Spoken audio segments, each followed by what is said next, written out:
September থেকে আবাস সমীক্ষা, কিন্তু এবার আবাস সমীক্ষার আগে সতর্ক নবান্ন, আর সেই জন্যই জেলা শাসকদের কিছু নির্দেশ পাঠানো হয়েছে। কি নির্দেশ পাঠানো হয়েছে জানবো। নবান্ন থেকে রয়েছেন আমার প্রতিনিধি সোমরাজ।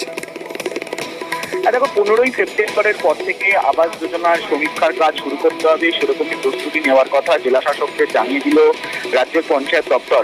তুমি জানো, ইতিমধ্যেই মুখ্যমন্ত্রী মমতা বন্দ্যোপাধ্যায় জানিয়েছেন আবাস যোজনার টাকা রাজ্য সরকার ডিসেম্বরে দেবে, প্রথম কিস্তির টাকা। কেন্দ্রীয় সরকার এই প্রকল্পে টাকা বন্ধ রেখেছে এবং সেক্ষেত্রে ফের নতুন করে সমীক্ষা হবে আবাস যোজনায়।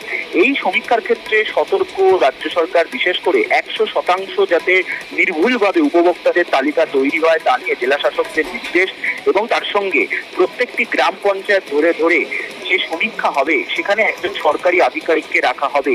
দেখো, এটা প্রথম যে সাধারণত স্বনির্ভর গোষ্ঠীর সদস্যরাই এই সমীক্ষা করে থাকতেন, কিন্তু এবার সরকারি আধিকারিকদের দিয়ে সরাসরি সমীক্ষা করার সিদ্ধান্ত রাজ্যের পঞ্চায়েত দপ্তরের।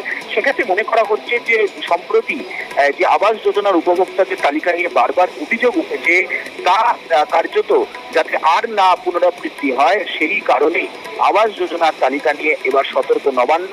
15ই সেপ্টেম্বরের পর থেকে এই সমীক্ষার কাজ শুরু করার প্রস্তুতি নিতে বলল জেলা শাসকদের। ধন্যবাদ।